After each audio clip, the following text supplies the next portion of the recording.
This is Mommying While Muslim, recorded live and unedited. Watch as Zaiba and Uzma record their podcast, see their reactions, and find out for yourself what all the buzz is about. This episode of Momming While Muslim is brought to you by 786 Cosmetics. At 786 Cosmetics, we believe that beauty products should be inclusive and designed for all to enjoy, regardless of spiritual or ethical beliefs.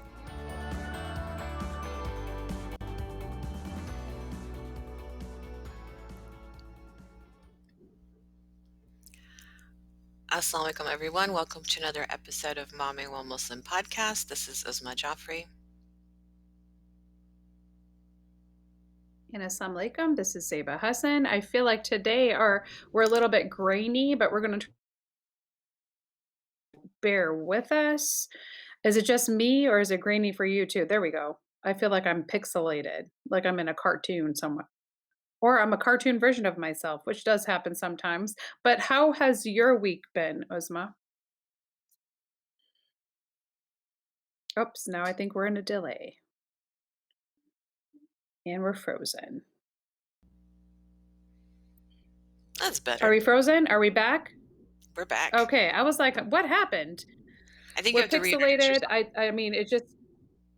Oh, I'm Zaiba Hassan, and you guys are watching and listening to Momming While Muslim. Uzma, what is going on with you, my dearest? I like your consolation hijab. Is that a consolation?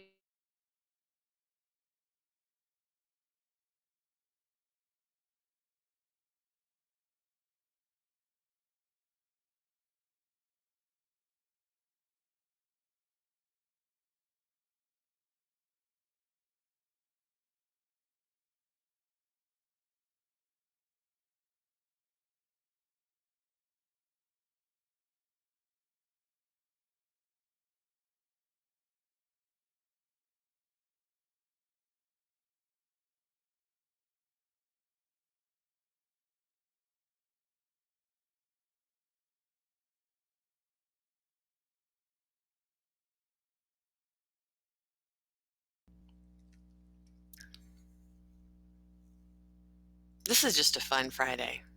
It is Friday the 13th. I will draw attention to that today. So, Are we back on air? Oh my God, it Yes. is Friday the 13th. Oh it's my Friday goodness. the 13th. So this makes Thanks sense. for. This totally makes sense. Matches my mood. It's been raining nonstop here for an entire week. I think I see some glimmer of sunshine peeking through the window. So, Yeah. we're going to It's just take a coming. deep breath and start over. It feels like we've lived a long life in this week. How has your week been, Uzma? My week has been fun. I have been preparing for the Women's Interfaith Spring Tea that is this Sunday virtually, and Momming While Muslim is proud to sponsor the event by the Islamic Speakers Bureau of Arizona, and it is multi-faith, multi-women, women. And so we have some fabulous speakers, and it's just going to be a short hour and a half tea time. And I got my goodie bag. I don't know. Did you get your goodie bag in the mail? I don't know, but I'm so excited to open it up. Yeah. And So it's I'm got so all these yummy things excited. that I'm going to eat already, and I want to have the tea because it's cold where we are. So it's difficult for me to It's get out of cold bed like today. 70 degrees. Yeah, man, it's like 70 Yeah. degrees here. I have Oh to my turn the gosh, heater that on. is cold. You That is got really to bring cold. out that winter coat. Oh my goodness. Let me show you my fuzzy slippers because my Oh feet my are so cold. God. You're nuts. 70 is beautiful, you crazy Texan. It's too I don't even cold. know what to It's do with too you. cold. But yeah, you were talking about living a lifetime in the last week. I was watching the Saturday acceptance speech with my sons because my daughter had zero interest. I cannot get that girl to care. But my boys, they understood. I was like, this is history, guys. We have to watch every acceptance speech and every inauguration because this is American history happening right now. You're living it. And my little guy was closer to the TV and he kept turning around and watching because I'm like, I don't know about you, girl, but I was bawling my eyes out. Like as soon as it started, even before Oh, anybody took the stage, I was just crying. And I feel like maybe it was cathartic it was a because release of of this tension. year. Like Yeah. maybe. But, Mhm. he didn't say one thing. He kept looking, and usually when he sees me cry, which is very rare, he will come up and hug me and tell me not to be sad. But for some reason, he understood that these tears just needed to Oh. happen. So, I don't Mhm. know, it was just really, really important to me. So, yeah, boys need to see their mamas cry, and we need to cry because history's being made. Regardless of which way it went, I think the acceptance speech is a historical thing, and it was really important, and I'm glad that my sons got to witness it and I got to be there with them. So, tell me about your week. We're gonna leave that for another podcast on another day, but it's We definitely are. been I'll just allude to it. Yeah, I'm just gonna allude to it that this has just been a very stressful time in our family. For those of you, I'm just without saying anything, it's just mental health issues obviously are very prevalent right now with the pandemic.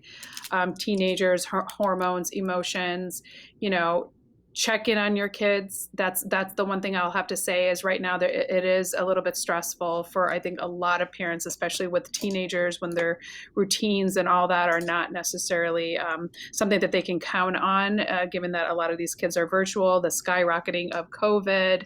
Um, just to name a few things. So, yeah, every parent has their own thing that they have to deal with. And in our house, we're obviously dealing with some of these ramifications. Be mindful of it, check in on your children, love them unconditionally. That's just kind of what I'll say about that right now. Again, watching the speech, I feel like both parties, whether or not you loved them, going into it, in the sense that it was for me, as we talked about earlier, kind of like a vote that was anti-Trump. But the fact that they both gave speeches that I have to say were amazing and excellent, gave me goosebumps. This is the first time that I probably didn't cry and you did. So I want that to be noted because I'm usually the one that's Write it down, crying on this Papa. show. But write it down. Friday the 13th. Of course, that's what's going to happen.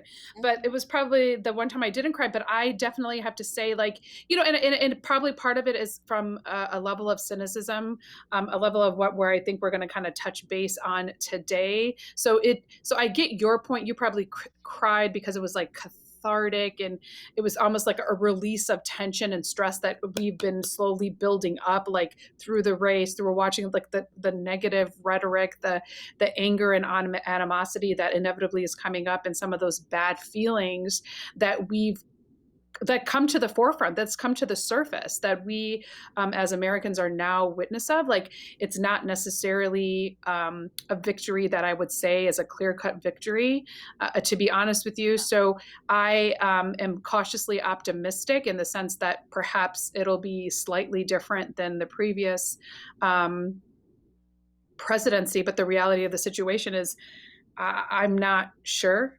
I think I'm at a stage where I'm like going to give this ticket a chance, but I just feel like a lot of damage has been done to the nation in general. So I'm not as excited necessarily about it as a lot of other people. But that's my mini soapbox. But I know you're going to have another soapbox for us today. So Uzma, could you let us know what is our soapbox for today?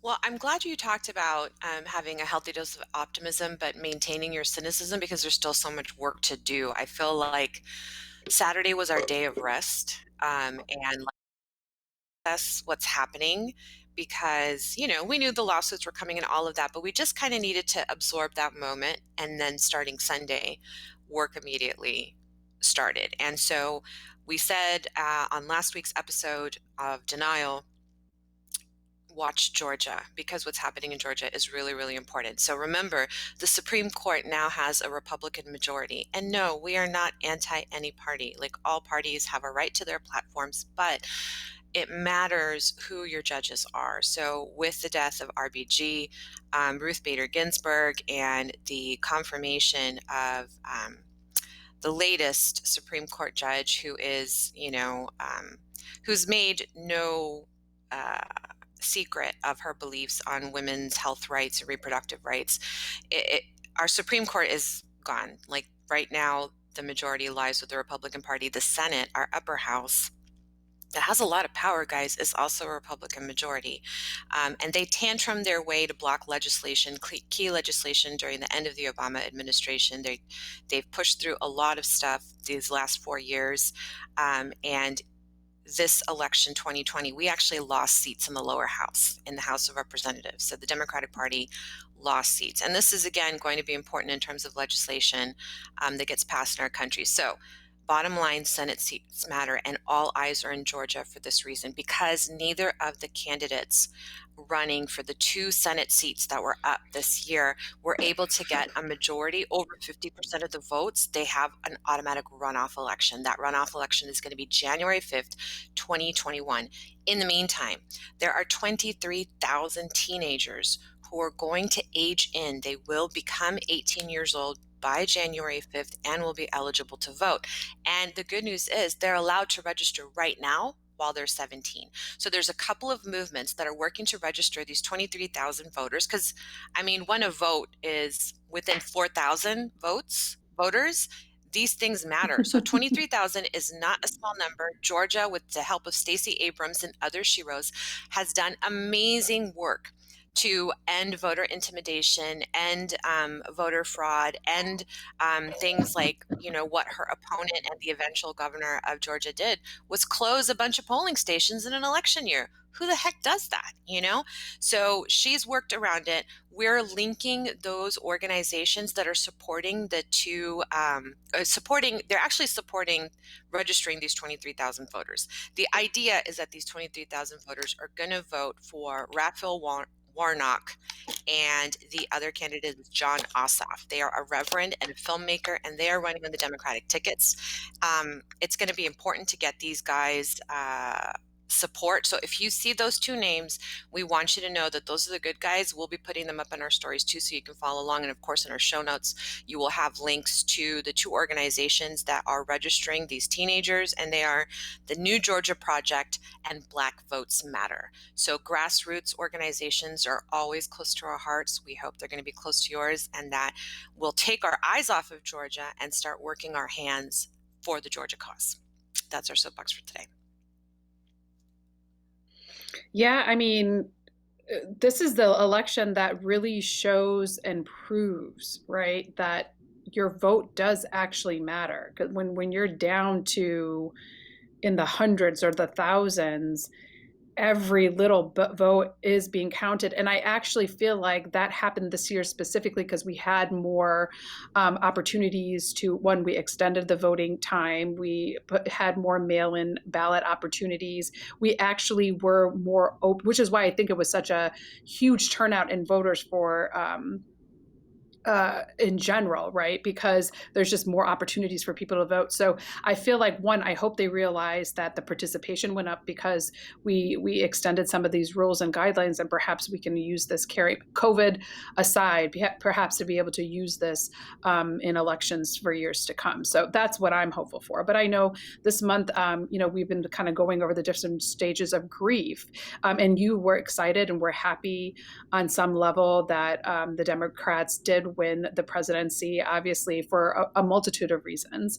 But like you said, in the lower house, we lost seats. We're waiting and trying to figure out in the Senate what's going to happen. And obviously in the Supreme Court, it's more conservative Republican focus. So, our job is not done. And so it also brings up another opportunity or another reason why we are in these stages of grief. And right now we are in denial, because the reality of the situation is when you look at any polling place or any polls that you see on CNN, either the Fox or whatever, yes, because we have been watching Fox News as well, you realize, one, in this unprecedented election where so many people came through, we were so close.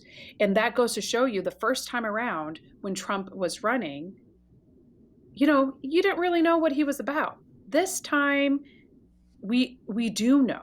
what it's about. And we do know why he was running. And we're like, you still managed to vote for him. So from denial comes anger and frustration, because you're just like, how is it that the first time around you voted for him and now you're still voting for him with all the rhetoric and everything that's going on right now? But let's just be honest. Everybody has a right to vote their conscience. I totally understand that.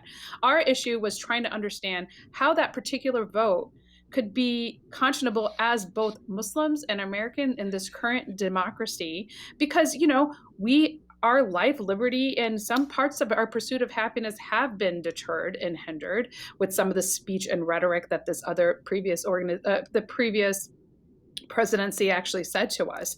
So, how in the world can we not be angry at this? And of over a third of Muslim people actually voted for him.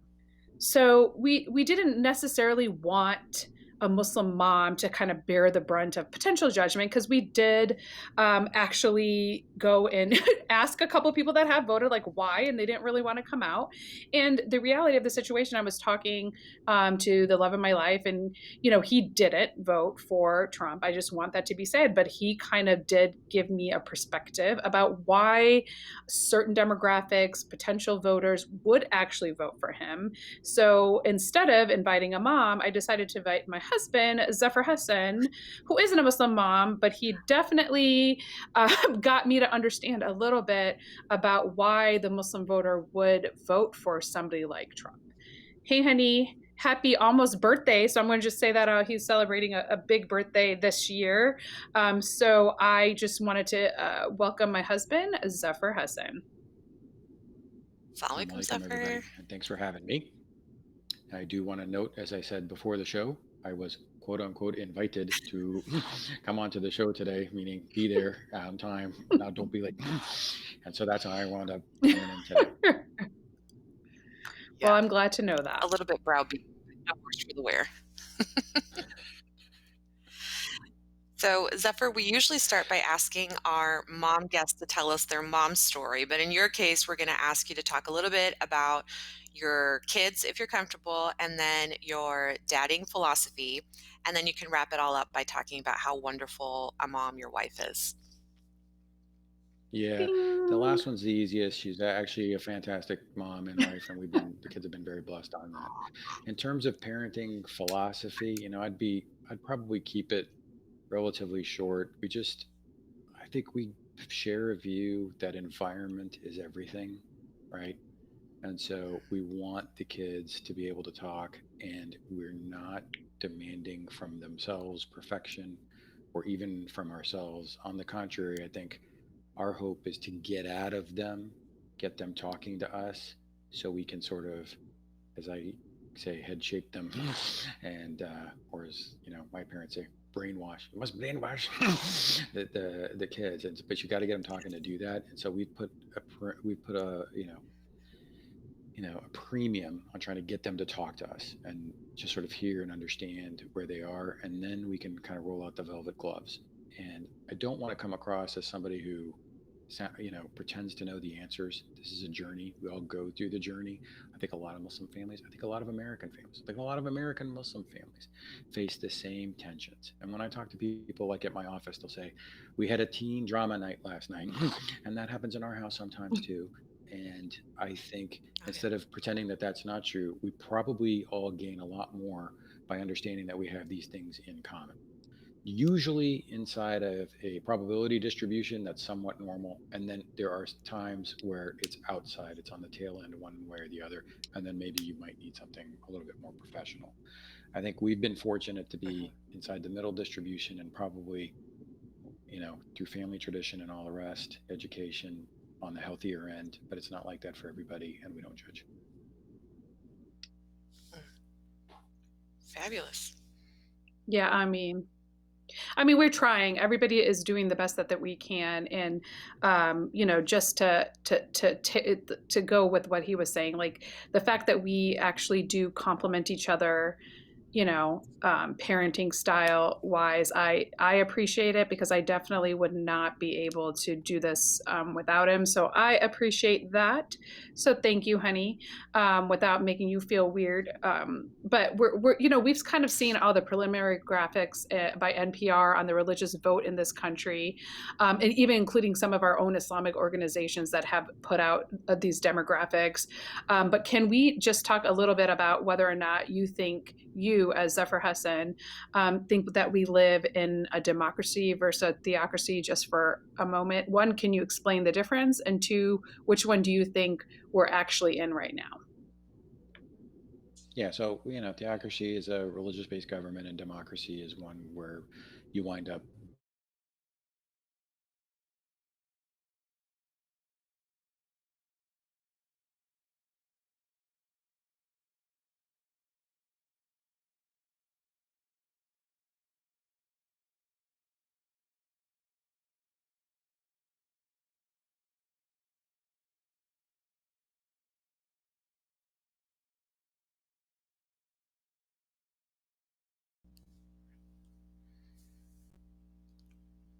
It's just Friday the 13th. Sorry, We're y'all. just going to accept it. Yeah, gonna run with it. Hey, you guys are back. We're back. All right. Professor Hassan, theocracy Yeah. versus democracy. Yeah. So what I would say is, I would say clearly a democracy. People vote here. The vote counts. People get to participate in government. You get to participate through speech. You get to participate through financial support, and you get to participate, most importantly, by participating in elections. And so I'd put this squarely in the democracy category. You would. I'm interested. So Uzma's eyes are a little bit big. So why don't you tell people why you may or may not agree with them? Well, I feel like, we say we're a democracy, we say we're a capitalist society, these political and economic models, right? But those are so much, I feel like those are kind of like the false gods or the false idols of America. They are the faces or the labels behind which white Protestant evangelicals hide, because we know that that's the majority of the vote that went the other way. But on top of that, I don't just think they're masks, because the laws that these groups have been able to get passed through extensive lobbying and getting their officials elected into local and national level government, the laws that they got passed here, and we're talking abortion, we're talking about, stuff that helps the rich, stuff that helps religious houses of worship that happened under George Bush Jr., I believe. If those kinds of laws got passed in a Muslim country, they would be called Sharia law by these same dudes who are passing these laws over here. And I will say a lot of women as well. So what we've instituted in this country in terms of like trap laws, which are anti-abortion legislation, outlawing uniforms in certain professions, from the military to protective services like the police here. It's just Sharia law under a different name, under democracy, under capitalism. So are we a true democracy? I don't know, but then I didn't go to law school. I just, as a person who's inside, I feel like the eye of the storm, I feel like we're not so far from a theocratic society. I just really don't feel like that. I think there's a lot of hypocrisy in our democratic system. Yeah, so I think there's a lot of democracy, Oh. hypocrisy in the democratic system as well. I wouldn't disagree with that, and I would actually have a lot of respect for the way you're putting forward the view. What I'd say here is, if we look at SAT diagrams, you can have both. Like, you could have a religious based government where people still vote, but ultimately the laws that you're talking about come from representatives and legislatures who were in turn voted for by the people. So each society's got to decide for itself how it wants to shape its political values. And at the most fundamental level, there are probably three political values: there's freedom, there's order, and there's equality. And if you just think of those three as the principal political values, you can probably at any one time push two of them but it'll come at the expense of the third. So if I put in a seatbelt law, I can push for order, safety in this case, but I'm taking away the freedom to not wear that seatbelt. And we could just list a bunch of different examples that look like that, where there are trade-offs between these three values. And then you can start looking across societies and say that the Taliban would be super order oriented. You know, Nazi Hitler would have been super order oriented. And then there are other societies that are really pushing for freedom, or maybe pushing for equality, or both. But each society is deciding what that mix is going to be. To me, when I say this is democratic, what I'm saying is the system is set up for people to vote, elect legislators, and then those legislators are passing laws that determine this shift between these three basic political values. And that's what I mean by that. The people have made the choices when they voted for George W. Bush, that this is, the set of policies that they are looking for. And so I'll just pause there.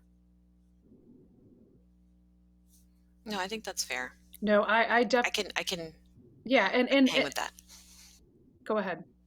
So can we, just for our non-Muslim viewers and listeners, can you explain Sharia law? Because I know that that's something that gets tossed around a lot, and it's definitely something that people fear when you don't actually know what it is. So, babe, Zafar, sorry, I have to stop calling you babe, Zafar, can you please give a quick synopsis of what Sharia law actually is? I like babe. Ooh, baby. What I would say Yeah, he's just so annoying. What I would say.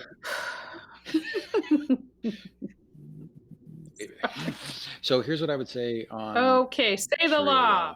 Is okay. It actually should be frightening to some set of people, because I think if we're having an honest conversation about this, there have been times where Sharia law, as interpreted by some particular governments, may not look like, a representative, expansive, and inclusive model. That has happened. That is part of our history. We should not, and it's more recent history. We shouldn't be shy about that. What I think is more troublesome on the Sharia law point is the concept that is used by certain people in either the media, the conservative media, or conservative politics, to say that Sharia law is going to take over American law, which is absolutely absurd. And secondarily, there are aspects of Sharia law that would be perfectly compatible with US law. And so, depending on the Sharia scholar, just like you've got, Amy Coney Barrett on one side, and you've got RBG on the other side of a judicial spectrum, you would see that on the Islamic side too, including secularism, which would be an authentic Islamic law concept, and ranging everywhere in between. And you would have different jurists at different times making different types of commentary about what's appropriate and what's not appropriate legally. And it's that debate, that vibrant discussion, that's sorely missing in the Muslim community, I would say almost worldwide. Almost. I think things are changing. That's the issue. So when, a congressman from Tennessee starts talking about Sharia law, he's talking about one defined Taliban slash, Wahhabi type version of what he's seeing, and may not fully appreciate the breadth and scope of what that Sharia law principle is. And it is as broad and wide and inclusive as what we've seen on the American side. It's not a battle I'd fight if I were in the American Muslim community, because the entire premise is absurd of it taking over here. It's just merely a scare tactic. But I do think some education on this front is well worthwhile for American Muslims to push forward in the community. I like that explanation. I think it's a good one. I do think it's important to point out that one of the most important Sharia laws is that you must follow the law of the land in which you live. And so all of these governors who have gone out of their way to spend tax dollars on passing legislation to outlaw Sharia law, it's such a waste of time. It shows the limits of their intelligence and how much they've read. So I want to put that there. But the meat of our discussion today is the Muslim vote this election. and we wanted to talk about this 35% of Muslim voters, which I will preface it by saying the AP vote survey was actually done prior to November 3rd. So these numbers may change, but what Mhm. we've been shown is that 35% of Muslim voters eligible to vote said that they would vote for Trump this year. Why on earth would they think that's okay? Zephyr, can you help us understand this? As somebody who doesn't cry on every Well, I'm not episode. sure that yeah. So I'm not sure that I can, but I can take a shot at it. And first, I think context is everything. And if we rob this discussion of its context, we might rob it of its meaning. And I don't know if you guys did any homework about vote totals in the country as a whole. But if you said to me 65-35, I bet if we went and looked at Reagan Mondale in um, 84, you're probably, Mondale probably did better than 35, right? So against historical norms and how people vote, I'd be interested to see what a 65-35 looks like. But I think most people would say Mhm. 65-35 is really quite decisive. And so I think because you guys may feel so strongly the other way, you're looking at the 35 and you're like, that number should be zero. And Yeah. Yeah. that may not give respect and the respect to the breadth of diversity in a community. But I would say 65-35 is pretty overwhelming. And be interesting to actually look that up and see how many times the numbers have been that skewed. I'm guessing not very often. This one looks like it's No. going to be 306 No. electoral votes for Joe Biden with a pretty high with a some probability that you wind up at around 306 electoral votes for Joe Biden, and he's coming in at 5 million votes ahead on the popular vote. We're nowhere near 65-35. Yeah, So that's let so me so I funny. just You want to you start with That's that mentioned still a so little we bit of oh, sorry. No, I'm sorry. The lag is terrible. Like you actually mentioned, Henny, like the demographic of the Muslim. We're very diverse, and I wanted to tell you, like I was looking up the Pew Research Center, and I just wanted to name a little bit of tell you guys a little bit about this. Like Muslim Americans are one of the most ethnically and racially diverse groups in the United States. A large segment, 41% of Muslims identify as white, one third are Asian, including South Asian, one fifth, 20% are Black, and about 8% are Hispanic. So the demographic diversity of Muslim Americans translates to a very unique profile when it actually comes to policy and policy decision, right? So on a moral and social issues, Muslims are actually closer to the conservative Republican Party, but on matters of like cultural and religious diversity, they're more in tune with the more liberal Democratic Party. So I think that that's something that we need to understand a little bit about the way Muslims have voted in the past and potentially why how they would vote in the future or in the present even right yeah now. so yeah, no, I think that's exactly right. I just want to pick up on one comment just because Joe sent the thing over, but it looks to me like Walter Mondale won 3 electoral votes, okay, and he had 41% of the vote. Okay. So that's Mm. considered a landslide election at 58-41. And here you guys are talking about 65-35. So well past what people would consider to be a landslide. So from there, just picking up on Zaiba's point, Honey Bunny's point, since we're doing that here, what I'd say is there is a breadth. Such a There dork. is a breadth. There is diversity in the thinking, and there are some people here who would say that from our community that, for example, an issue like abortion really does matter to them. And there are other people here that might say in the country that say that taxation matters to them, that they enjoyed the Trump tax cuts. And those things do wind up mattering quite a bit. And I think you guys even started outside the community sort of saying, you now know who this guy is. And so, and how could you still wind up voting for him? And I think what's so important in analyzing anything like this is to understand, to me, the role of bias and background and context when you make a decision, whether it's to vote or other decisions that you might make. So let's just take a moment and talk about O.J. Simpson, right? And Oh African my, Am- this is his favorite primarily topic African of American. conversation, No, no, just so look, you know. Trying to get along with my primarily mom, African and he had missed a American. second of that trash. I know. Nice. She have tapes. I don't have tapes. I'm kidding. But He would be all about but uh, but what I would say there is a primarily African American jury let O.J. Simpson off the hook, and I believe he was guilty, right?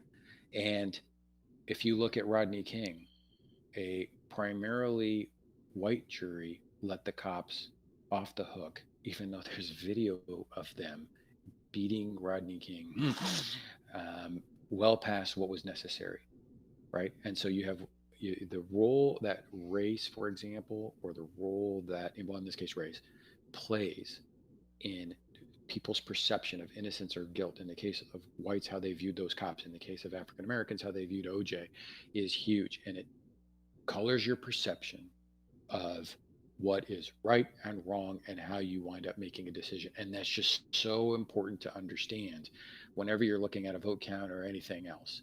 And those are a couple of examples. I think one, what I would say, being neither white nor black, is that they were all wrong. Those cops should have been convicted. OJ should have been convicted. But the race and the background, the relationship with the police that each of the communities that were the jurors had informed how they made that decision. And so I think that is pretty fundamental to how we ought to be thinking about these things. I think that that's important because when looking at the same data by the AP, the Associated Press, the top three issues that Biden voters said they cared about was the pandemic, climate, which, I love planet Earth, but I don't get all of this like to do about climate control, but all right, fine. And then racism. And then the top three issues for people who were planning on voting for Trump were immigration, abortion, and economy. And then all voters, I think the majority, not all, but the majority of voters, it was like 41% said the pandemic was number one, regardless of their party affiliation. So just looking at these three different issues that the voters of each party cared about, I mean, when you're talking about the background that people come with to approach them, what are we missing that there's such divisiveness in even the basic platforms that we care about? Like, what are we not doing right that we're not finding more unity or more direction uh, in the way that we want this country to go? Yeah. So to me, Mhm. the barbells have taken over.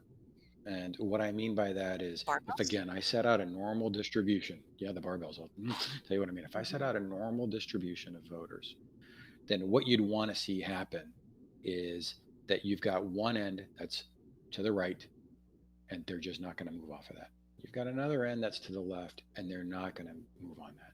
In a healthy, functioning society, then, and I think what happened a lot of times historically is that the two parties are now fighting for the votes in the middle, like this part of that normal distribution. They want to get to 51 in the middle part of that distribution. And that's the name of the game. And so, what would wind up happening if you take the 92 election between Clinton and Bush one, right? The big issues were 33% taxation, marginal taxation versus 36% marginal taxation. And my feeling here is that over the last 30 years, this has changed where if you want to be the final candidate at the end, right? The final Democrat Mhm. nominee or Republican nominee, then in order to have gotten there, you really had to play to the base, and you really had to play to the Mhm. left base or to the right base. And you had to do that endorsing things that make you then regret where you are when it comes time for the general election. So you can't just say defund the police is ridiculous, nor can you say that the Muslim ban is totally ridiculous. And because if you do that, then there's a base of followers that will not allow you to become one of those final two. And I think that's super important. But I also want to pick up on something that you said there. I wasn't aware of the three issues that you just mentioned, but if you list them off again on the Republican vote, you could see why there's a set of Muslims who might view those three topics as being super important. And I actually think this occurs in other communities. I think there are a lot of people in the American Catholic community that, we have tremendous respect for and do lots of, interfaith work with them for the poor and all the rest with our Muslim community. But I think there are a lot of single issue voters there around the topic of right to life, et cetera, et cetera. And they'll wind up in that party. And as I said to Zaba, that's so important to them that the conservative person, Trump, could get onto Fox News, sit down at the table, reach behind his head, pull down a zipper, and a lizard comes out, and they'll still be like, yeah, but what about the Supreme Court and abortion? They'll still want to be all over that thing. And it's just that they're a single issue voter, and that's where they're going to be. And the fact that that particular president, may display various types of values that are totally incompatible with what I understand to be teachings of the church is irrelevant because they're honed in on that one issue about the right to choose and the right of the vulnerable fetus as they see it. And so that's just so important to them that it trumps all the rest of it. No pun intended. No pun intended. Yeah, that's where my mind is still blown, and I'm never going to be able to wrap my brain around it, Saba. What are you thinking?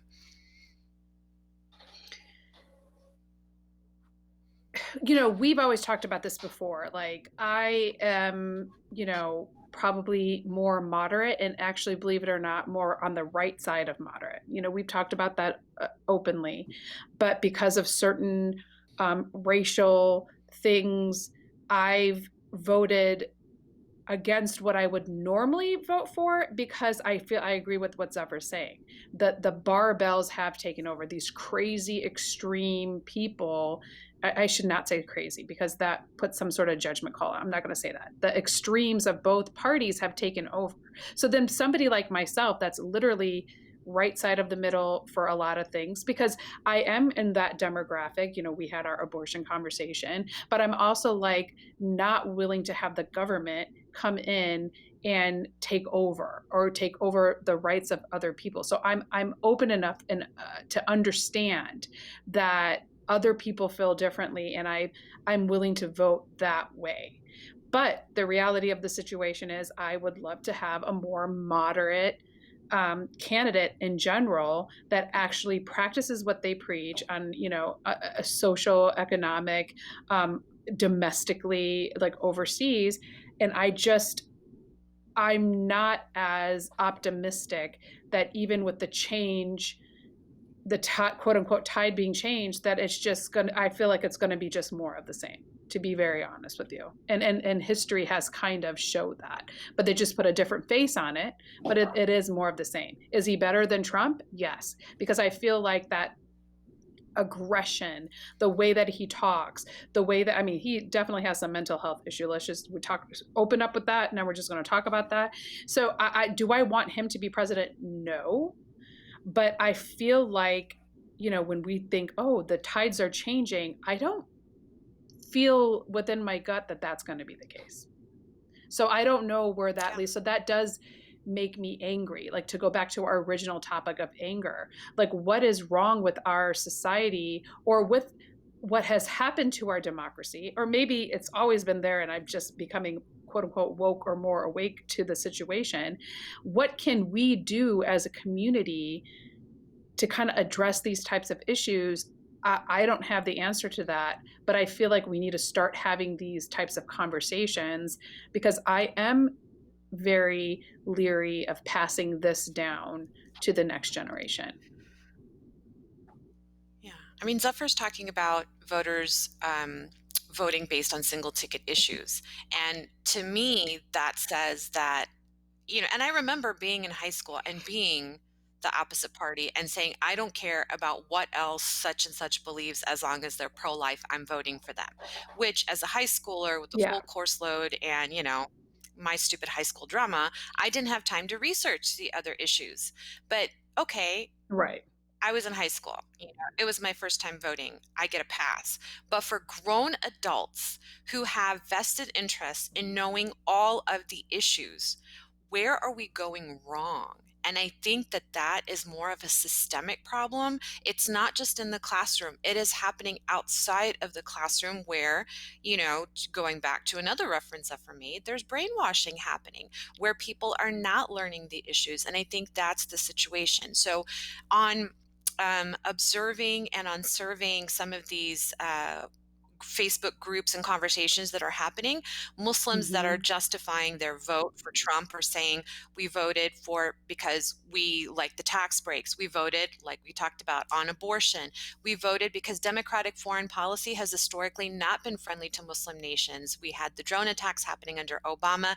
In fact, we had the asylee crisis starting under Obama, where people were being caged. So it didn't Mhm. start um, during the last With administration, but it Trump. certainly worsened and got a lot uglier, right?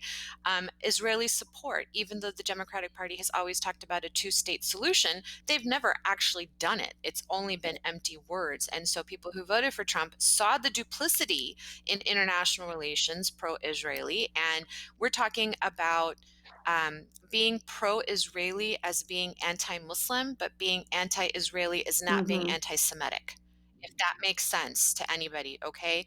We love us, our Jewish friends, okay? But what we don't love is a government um, promoting itself as protecting Jewish traditions and Jewish people, but acting entirely against Jewish law and destroying people's livelihood for generations now. So Muslim Trump voters have called this, like, this is one of their biggest issues. And I believe Unfiltered and Unsweetened podcast has an episode on this, on the APAC issue. Um, Biden has spoken out against BDS, boycott, divestment, and sanction of Israel and its products, and that's problematic. And so for a lot of Muslim voters, especially like Palestinian voters, that's like done. We're done with you if you're going to tell us that we don't have the right to free speech and the right to decide what we spend our money on. Like, that sounds undemocratic to us. And then support of free speech and democracy everywhere else, like in France, America, Obama, Biden, as the faces of, have said that that's okay. But when a Muslim person does it over here, they're anti-Semitic or they're like causing riots or, whatever, that's problematic. And then, of course, we have the Patriot Act, which has yet to be repealed. So for these reasons, I have seen Muslims say this is why I'm voting for Trump. But again, single tickets are the problem. What is our problem? The bigger issue is, where are we deciding that this single ticket is what's going to determine my vote? Why isn't there more invested in teaching people about the multiple issues that we need to care about? That's my concern and my Yeah. question. So what I Zephyr, think, you got any insight on that? yeah, and what I, yeah, and I don't know that I do, but what I'd bring it back to, roughly speaking, and again, I'm not an expert, I'm not a political scientist, et cetera, et cetera. But this concept that I mentioned a few minutes ago, which is that the way you vote is sometimes comes through your perception of the world and and a particular issue. And so you might, if you're a Palestinian American, the issue you just described might be your single issue. That's the truth you've lived. Your grandparents have the deed to the house in the safe, but they don't have the property anymore because some settlement was built there. And so, like, there may be 15 other issues around tax and foreign policy and all the rest, but you can't get past that issue because that's who you are. That's what you were brought up with. And it's not unlike what I'm describing, with some of the Catholic voters. Again, like, if that's the single issue and somebody tells them they're going to be taxed to the tune of another 8%, they say it's worth it for me to do that because this issue is so sacred to me. And that's been my experience growing up in that particular church, that's what winds up mattering. And there are other churches that are in the South or wherever, rural areas where maybe they just had this view around, what it means to be Christian, to be like the saved people, et cetera, or lack of exposure to other minority groups. If you look at the map, cities tend to be blue, rural areas tend to be red. And what that's telling us is, like, there's an urban American experience and there's a rural American experience. And those are two different realities. And until those two different realities get well understood, then it becomes a difficult thing to come up with. Grievance, this is the point, I think. Grievance is extremely powerful. And when you listen to the left talking about white privilege, I think they missed it. I think it's white grievance, not white privilege.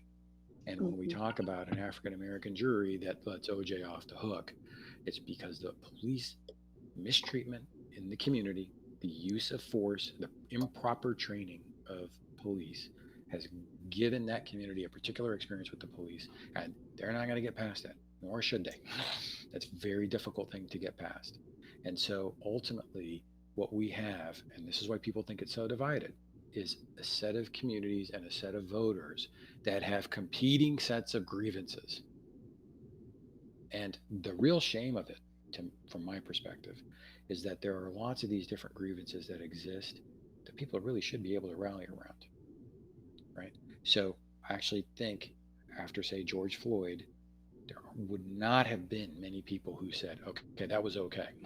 I think you could go to the most rural place in America where they never met an African American. I think they'd probably be like, no, that doesn't work. That guy was killed over a counterfeit bill. It's absurd, right? It's offensive, like universally. And there's just enough there. I think the Trump vote brought forward that there's a set of people in America, middle America, including in the blue wall, who are white Americans who are falling behind. Coal jobs are gone. Manufacturing jobs gone to China. We haven't made the investments in their education. And let's just call a spade a spade. Mhm. Trump helped us see that when nobody else was seeing that. And so now we know that there's an issue here to be solved and to be addressed. And it shouldn't be treated as purely a white issue. It should be treated as an American issue, just as the police brutality should be viewed as an American issue. But I just want to say that I think that this issue of grievance is very big. And once you have a grievance, it can drive a lot of decision making.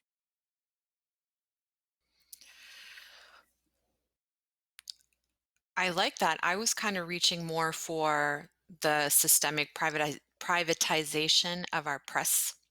There's no actual free press in America providing unbiased opinions. Everybody has a slant and an agenda, it seems. And it happened, I think while we were growing up in this country, in fact, because it felt like news was more unbiased back in the 80s and 90s. And it has progressively, depending on the station, gone to one side, right or left, than the other. And I think it's because there's venture capitalists buying up these news stations, buying up these newspapers, and whoever is in charge of the written and the disseminated word, whoever's in charge of the mics and the medias and the print, is in charge of all of the information. So if all of the information you're getting is wrong, look what QAnon has done. you know Look what's happened with digital, like with social media, all of the crap facts, the non-facts that have been disseminated. I feel like that's where we've gone wrong, and I feel like that's something we can change. The grievance part, it's going to take a long time, but I think this part, the dissemination of bad information, that can be fixed sooner rather than later, because it's still in its infancy, right? I feel like we can make a difference here. And then even with news stations and newspapers, I feel like on a national level, we can fix this. What are your thoughts on that? So if you go to the Soviet Union and they have state run media, that state run media has a particular set of incentives and directives around supporting the institution of the state. Here, you have a private media, as you're pointing out. They have a different motive, which is profits. And the Right. profit Mhm. motive can lead to a lot of sensationalism. If it bleeds, it leads, as they say, because you're trying to Hmm. sell Mhm. advertising, et cetera, et cetera. So sensationalism can get picked up in that kind of a way. But also, we tend to think of the media as driving ideas, and then there's without a doubt some truth to that. But sometimes what the media is doing is picking up what it is that people think. So you'll see people say, whatever Trump says, that's what I think. And what the media is doing in searching for an audience searching for profits is looking for that particular viewer and providing a media outlet for that viewer in the search of profits. So if what we're thinking about is just purely journalistic standards, they do exist. They exist at a high level at a number of publications. But the profit motive is always there. And that's also something that just has to ultimately be considered as part of the equation. That's a long-winded way of saying I'm not sure that I don't think there's a free press. I think it's a press that caters by opinion or otherwise to various constituencies that exist within America. I just think we can find a better, more democratic, more responsible and accountable way where we're still disseminating information to the people, but the people are deciding who's doing it. Like, I understand the problem with state press because we've seen how dictatorships have taken advantage of that. That's not what we need in this country. But what we need is, maybe the House is going to be responsible for the press and deciding who gets in, but then that press is has to have correct facts that they're putting out, and there should be some kind of penalty for disseminating something that's false, like doing it intentionally, which we So know there are news stations and there is yeah, print media doing that. There should be repercussions, and I The yeah, think that president's is doing it. What are possible we and yeah, it talking can be about? done. yeah, The president yeah. is So look, Yeah, doing this, I exactly. okay? So, like, what in the world are we talking about? Like, so if the head of the nation is literally, but the weird thing is, guarantee you he could pass a lie detector test because he doesn't believe He believes it. that he's Yeah. lying. I feel like he believes it. Hmm. So he would be like, I don't know what's Yeah, your, yeah, I yeah. don't care how many facts you put in front of me. This is my version of the truth, and I'm going to stick to it. So on some level, good for him. I- But sorry, babe, I totally cut you he's off. tapped it. No, no, no, you're good. He tapped into a vein of grievance, and that's what he's done. He's found a vein of grievance, and he's tapping it, and he's sort of milking it, and unfortunately taking advantage of a set of people that have that otherwise legitimate grievance. But in terms of consequence for the media, when we say that the House will be in charge of the media, then that's where we're going to start drifting toward the state-run media, and I have serious concerns about that. Right now, the way that I'd love to see the consequence for the media occur is if what you do is publish a bad story, right? Like Dan Rather did during the '04 election, he was dismissed. Like Brian Williams did, I want to call it '08, but maybe it was 12. Then you're dismissed and you lose viewers because you're no longer the trustworthy news outlet. But Mhm. again, because in so many cases, the news outlet has, and I'm way oversimplifying.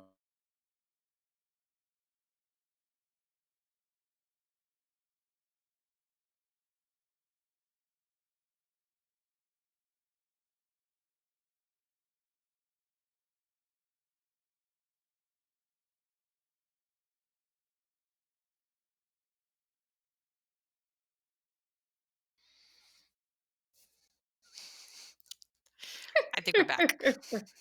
Hopefully, but now my poor husband is totally froze. Oh, there he is. Hey, But let's finish this thought, because I feel like the Jins don't want us to continue talking about this topic for some reason, getting mad at us. But Totally. you were talking, honey. yeah, so I'm not sure where exactly I got cut out. You said So the if you news guys can, outlets and the accountability for them. yeah, so you'd want that accountability to be loss of viewers, loss of credibility. But, if you're talking about a Fox News versus a CNN, for example, I'm just picking two, then while if Fox News lost their credibility, then they probably would lose some viewership. And what's happening to Mhm. them right now is Trump's at war with them and saying go to Newsmax, which I think is even further to the right. But let's just be fair about this. Fox actually called your great state before CNN did. And so, look, I actually happen to believe that the media does a pretty good job in this country. And the set of issues that we have that I know this sister's like, I want to take this guy out. How could you be married to this guy? No more trivia night for you, man. But the reason I say that is that um, what's happening here is that these set of issues that you want in the public discourse is coming out in the public discourse. Yeah. And unless these news outlets tap into that vein, then we can't have these discussions. If you were to draw up what has happened across these elections, if you're in the 65% of Muslims, American Muslims, who voted for Biden, then you might say that having Trump win one term so that this set of issues that is really Comes to abhorrent to light.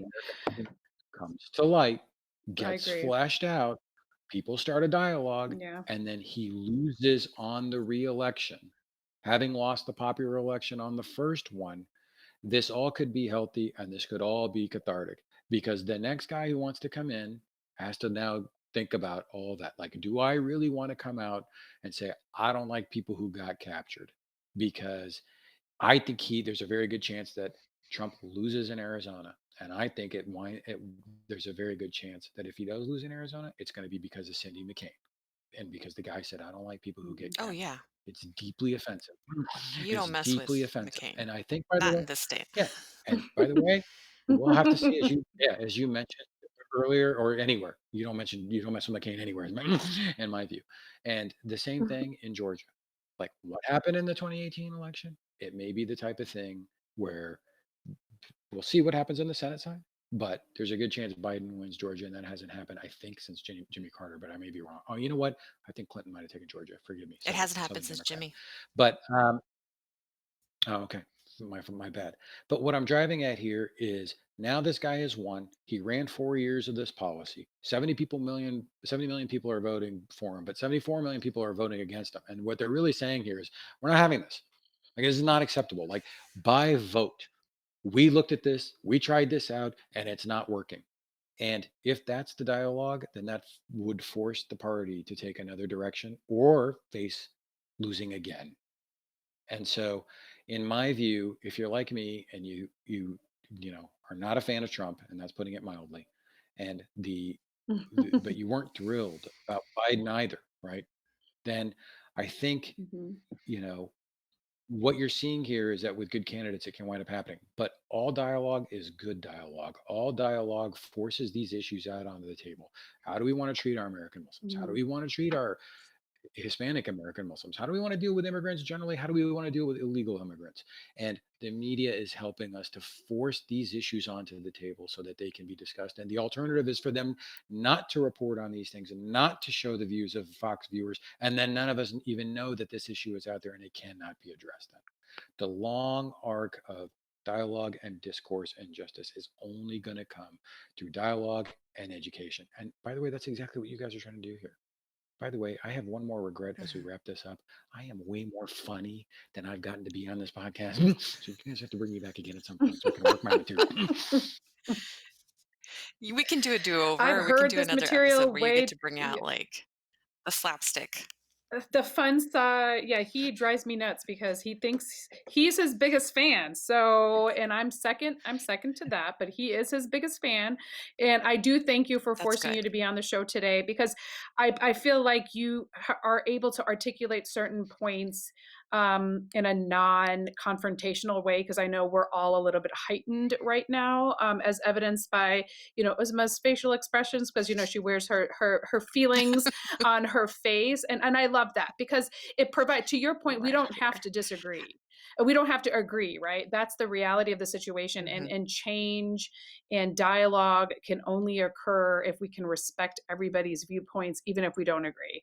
Where I draw my line is where humanity and basic human rights are, but that's a whole nother podcast, and we'll talk about that in another day. But just to wrap up, babe, you're going to be 50 years old tomorrow, half a century. Happy Could you just birthday! conclude us today? Like, what is the one thing that you wish you could have told your 25-year-old self that you wish you knew now? And perhaps that could be something that our listeners can benefit from. Because, we still have a long way to get to where you are. So why don't you talk to a little bit about that for us? I'm saying. So 'Cause I'm not a day over 30, okay, I people? So he married a child bride. Yes, he did. Yeah, I'm not just being glib about the thing. What I would say about that is, you know, I'm actually not being glib. It's not useful to anybody, but for me, ultimately, it was marrying you.